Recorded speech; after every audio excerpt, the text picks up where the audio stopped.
means to so many people through so many times, but most of all, I'm just sorry I believed all those lies.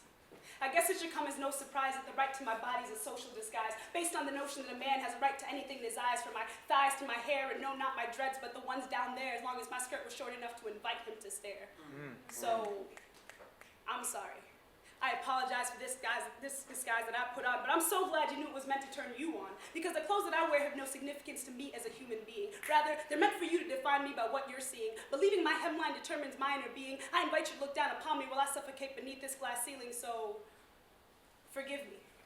Forgive me, please, for not getting the memo, that if I drink a little bit too much, I go from being a woman to a hoe, for forgetting that if I sip drinks, then liquor shouldn't be the only thing I expect down my throat, because if I'm not really asking for it, then he really won't.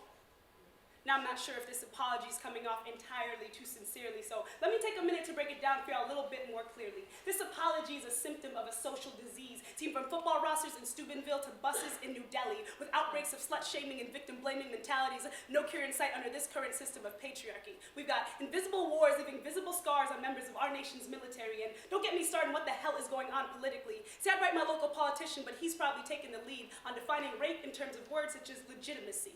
In fact, the following is a list of exact quotations taken from politicians in the United States of America. Rape victims should make the most of a bad situation. Rick Santorum, former presidential hopeful. Some girls rape easy. Roger Rivard, former Wisconsin congressman. Rape is like bad weather. If it's inevitable, you should relax and enjoy it. Clayton Williams, former contender for Texas governor.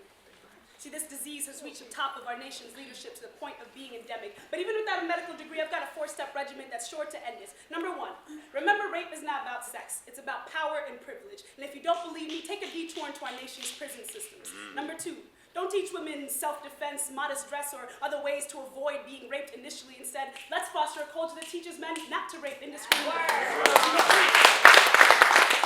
The case makes it to court. I've got advice for those on the bench. Perceptions of character are not as important as evidence. And finally, number 4, if a person is raped, look for the rapist and not the reason. That one shouldn't